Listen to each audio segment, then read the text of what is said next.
জাকাতের অংশ শিক্ষা করা ফরজ। আপনার জীবনে নামাজ যদি হয়ে থাকে, হুজুর সাল্লাল্লাহু আলাইহি সাল্লাম নামাজ পড়েছেন, তাহলে আপনার জন্য নামাজের শিক্ষা নেওয়া ফরজ। সুতরাং এই কথা থেকে আমরা বুঝলাম যে কতটুকু কোন ব্যক্তির জন্য কতটুকু শিক্ষা নেওয়া ফরজ। যেই ব্যক্তির জীবনে হুজুর সাল্লাল্লাহু আলাইহি সাল্লামের ওই 23 বছরের জীবনের কোনো একটা অংশ মিলে যাবে, সেই ব্যক্তির জন্য হুজুর সাল্লাল্লাহু আলাইহি সাল্লামের জীবনের ওই অংশ শিক্ষা নেওয়া ফরজ। তলাবুল ইলমি ফারিদাতুন আলা কুল্লি মুসলিম, দ্বীনের ইলম শিক্ষা করা প্রত্যেকটা মুসলমানের উপর ফরজ। কতটা ফরজ? যেই ব্যক্তির জীবনের সাথে হুজুর সাল্লাল্লাহু আলাইহি সাল্লামের ওই 23 বছরের জীবনে কোনো একটা অংশ মিলে যাবে। আবার একটা মজার কথা আছে, এটা প্রত্যেকটা মুসলমানের জন্য ফরজ, প্রত্যেকটা মুসলমানের জন্য ফরজ। কি? আপনার জীবনে নামাজের মধ্যে কিরাত আছে না নাই? আছে। নবীজি সাল্লাল্লাহু আলাইহি সাল্লামের জীবনে নামাজের মধ্যে কিরাত ছিল কি না? ছিল। আপনার জন্য নবীজির জীবন থেকে কিরাত শিক্ষা করা, সহি শুদ্ধভাবে কিরাত শিক্ষা করা আপনার জন্য ফরজ। আপনি যদি প্রধানমন্ত্রী হবেন, আপনার প্রধানমন্ত্রী থেকে হুজুর সাল্লাল্লাহু আলাইহি সাল্লামের প্রধানমন্ত্রিত্ব হওয়া মিলে যায়, আপনার জন্য হুজুর সাল্লাল্লাহু আলাইহি সাল্লামের জীবন থেকে প্রধানমন্ত্রিত্ব শিক্ষা নেওয়া ফরজ। আপনি যদি এমএলএ হন, হুজুর সাল্লাল্লাহু আলাইহি সাল্লামের জীবনী থেকে এমএলএ তথা শাসক জীবনী থেকে আপনার জীবনে যদি এমএলএ হওয়া মিলে যায়, তাহলে হুজুর সাল্লাল্লাহু আলাইহি সাল্লামের শাসক ব্যবস্থা থেকে জীবন থেকে আপনার জন্য শাসক ব্যবস্থা নেওয়া শিক্ষা নেওয়া ফরজ। সেই জন্য আল্লাহ তাআলা কোরআন শরীফের মধ্যে বলেছেন, ফালাউলা নাফারা মিন কুল্লি ফিরকাতিন মিনহুম তাইফাতুল লিয়াতাফাক্কাহু ফিদ-দীন ওয়ালিয়ুনযিরু কওমাহুম ইযা রাজাউ ইলাইহিম লাআল্লাহুম ইয়াহযারুন।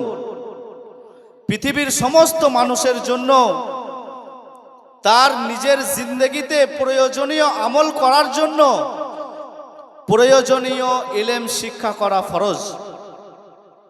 ফালাউলা নাফারা মিন কুল্লি ফিরকাতিন মিনহুম, প্রত্যেক পৃথিবীর প্রত্যেকটা মানুষের জন্য তার নিজের জিন্দেগিতে আমল করার জন্য প্রয়োজনীয় ইলম শিক্ষা করা ফরজ।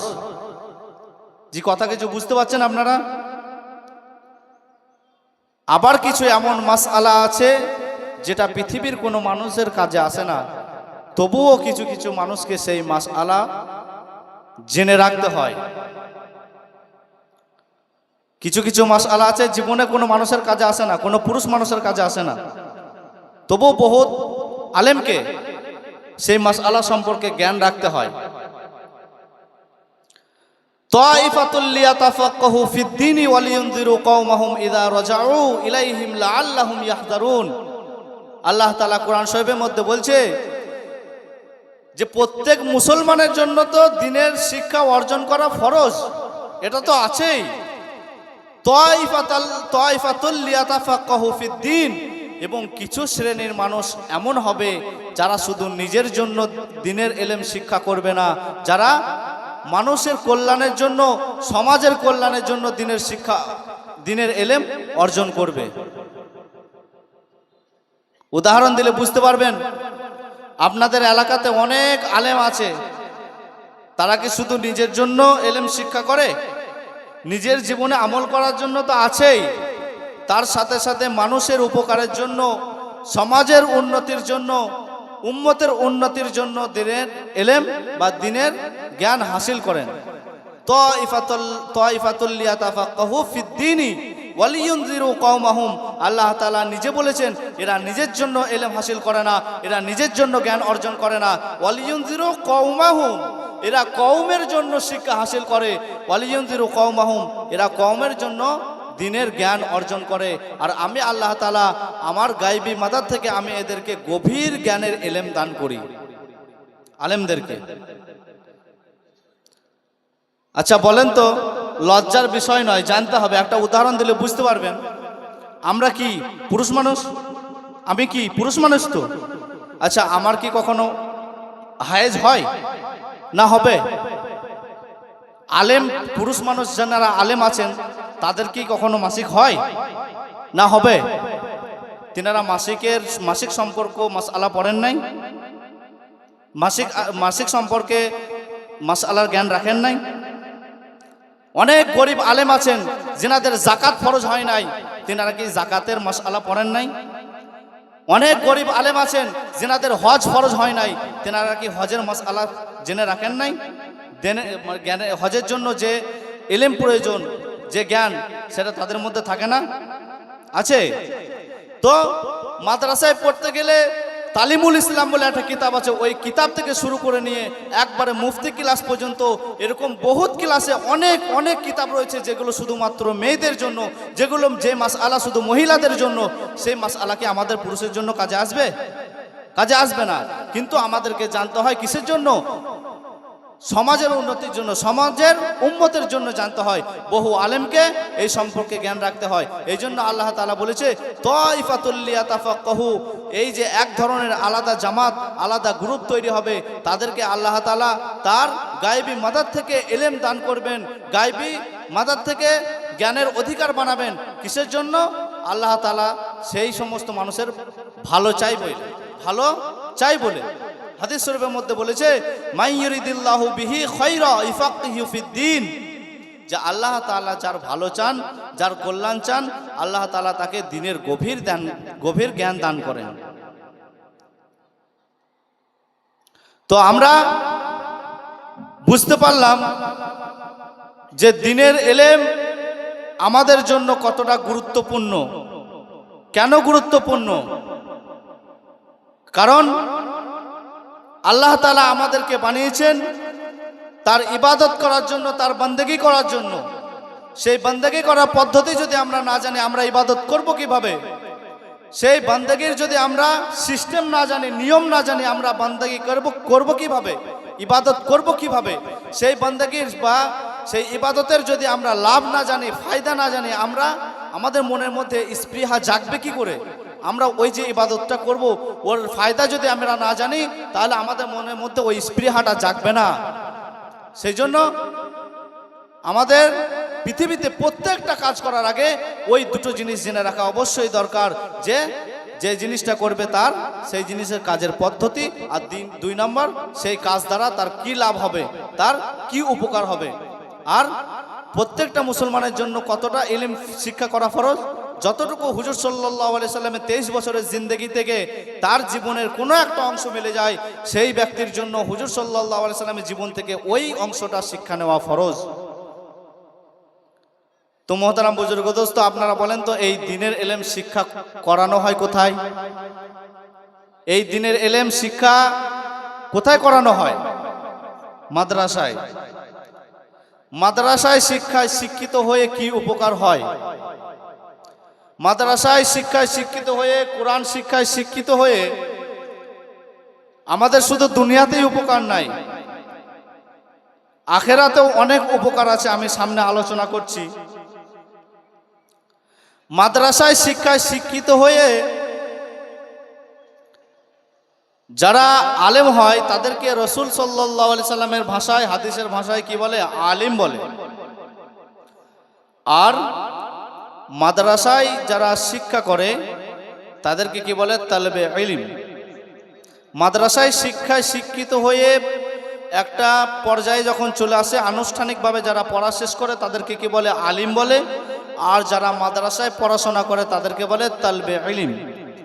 হুজুর সাল্লাল্লাহু আলাইহি সাল্লাম হাদিসের মধ্যে বলেছেন ওয়া ইন্নাল মালাইকাতা লাতাযাউ আজনিহাতাহা রিজাল্লিত তালিবি ইলম, যে তালেবে ইলমরা যখন, মাদ্রাসার ছাত্ররা যখন রাস্তা দিয়ে চলে, ওয়া ইন্নাল মালাইকাতা লাতাযাউ আজনিহাতাহা, তখন আসমানের ফেরেশতারা, আল্লাহর তৈরি নূরের ফেরেশতারা তাদের ডানা মিলিয়ে দেয় মাদ্রাসার ছাত্রদেরকে। বলেন সুবহানাল্লাহ। ওয়া ইন্নাল মালাইকাতা লাতাযাউ আজনিহাতাহা রিজাল্লিত তালিবি ইলম, মাদ্রাসার ছাত্ররা যখন রাস্তা দিয়ে চলে, আল্লাহর তৈরি নূরের ফেরেশতারা সেই মাদ্রাসার ছাত্রদের পায়ের তলায় তাদের ডানা বিছিয়ে তাদেরকে সম্মান জানায়। পৃথিবীর কোনো প্রেসিডেন্ট, পৃথিবীর কোনো প্রধানমন্ত্রীকে এই ফেরেশতারা সম্মান জানায় না যতটা সম্মান মাদ্রাসার ছাত্রদেরকে আল্লাহ তাআলা তার ফেরেশতাদেরকে দিয়ে জানান। কাজেই মাদ্রাসায় শিক্ষায় শিক্ষিত হয়ে আমাদের উপকার কি হবে, আমাদের ফায়দা কি হবে, এটা আমি আলোচনা করব। হুজুর সাল্লাল্লাহু আলাইহি সাল্লাম বলেছেন হাদিসের মধ্যে, কুন আলিমান আও মুতাআল্লিমান আও মুস্তামিআন আও মুহিব্বান ওয়ালা তাকুন খামিসান ফাতাহলিক আও কামা ক্বালা আলাইহিস সালাতু ওয়াস সালাম। কুন আলিমান, যে তোমরা যদি পারো আলেম হও, আর কারোর জন্য যদি আলেম হওয়ার সুযোগ না থাকে, আও মুতাআল্লিমান, আলেমের ছাত্র হও, আর তার জন্য যদি আলেম হওয়ার কারোর জন্য যদি আলেমের ছাত্র হওয়ার সুযোগও না থাকে, আও মুস্তামিআন, তাহলে কি করো, আলেমের কথা মতো চলো। আলেমরা যেভাবে চলতে বলবে তাদের কথা মতো চলো। আলেমরা যদি বলে কেবলামুখী মুখ করে বা কেবলার দিকে পিছন করে প্রসাব করা যাবে না, তাহলে আমরা কি কেবলার দিকে মুখ করে বা পিছন করে পেশাব করব নাকি অন্যদিকে করব? বলেন বলেন, অন্যদিকে করব। আচ্ছা, আলেমগণ যে কথাগুলো বলেন সেগুলো কি তারা নিজের মন থেকে যাচাই বলেন নাকি কোরআন হাদিসের কথা থেকে বলেন? কোরআন হাদিসের কথা থেকে বলেন। সেই জন্য হাদিসের মধ্যে বলেছেন আও মুস্তামিআন, যদি তোমাদের জন্য আলেমের ছাত্র হওয়ার সুযোগও না থাকে তাহলে তোমরা আলেমের কথা শুনে চলো। প্রথমে বলেছেন কোন আলিমান, প্রথমে তুমি যদি পারো তাহলে আলেম হও, এটা তোমাদের জন্য জাহান্নাম থেকে বাঁচার 1 নম্বর রাস্তা। জাহান্নাম থেকে বাঁচার 1 নম্বর রাস্তা। আও মুতাআল্লিমান, এবং তার সুযোগও যদি না থাকে তাহলে মাদ্রাসার ছাত্র হও, এটা তোমাদের জাহান্নাম থেকে বাঁচার 2 নম্বর রাস্তা। কয় নম্বর রাস্তা? 2 নম্বর রাস্তা। আও মুস্তামিআন, এবং কারোর জন্য যদি এই সুযোগও না থাকে তাহলে আলেমের কথা শুনে চলো, এটা তোমাদের জাহান্নামের রাস্তা থেকে বাঁচার জন্য 3 নম্বর রাস্তা। জাহান্নামের আগুন থেকে বাঁচার জন্য 3 নম্বর রাস্তা। আও মুহিব্বান, এবং সেই ক্ষমতাও যদি না থাকে, সেই সুযোগও যদি না থাকে, তাহলে আলেমের সাথে অন্তরের সাথে ভালোবাসো, আলেমকে অন্তরের সাথে মহব্বত করো। এটা তোমাদের জন্য জাহান্নাম থেকে বাঁচার 4 নম্বর রাস্তা। 5 নম্বর কোনো রাস্তা নাই। জাহান্নাম থেকে 5 নম্বর কোনো, জাহান্নাম থেকে বাঁচার জন্য 5 নম্বর কোনো রাস্তা নাই। রাস্তা নাই মানে আপনি আলেমও হলেন না, আপনি আলেমের ছাত্রও হলেন না, আপনি আলেমের কথা মতো চললেনও না, আপনি আলেমকে মোহাব্বত করলেন না। তার মানে আপনাকে বুঝতে হবে আপনার কপালে ধ্বংস ছাড়া আর কিছু নাই, আপনার কপালে জাহান্নাম ছাড়া আর কিছু নাই। এটা হাদিসের কথা। সেই জন্য এই যে 4 নম্বর রাস্তা আমাদেরকে যে বলেছেন,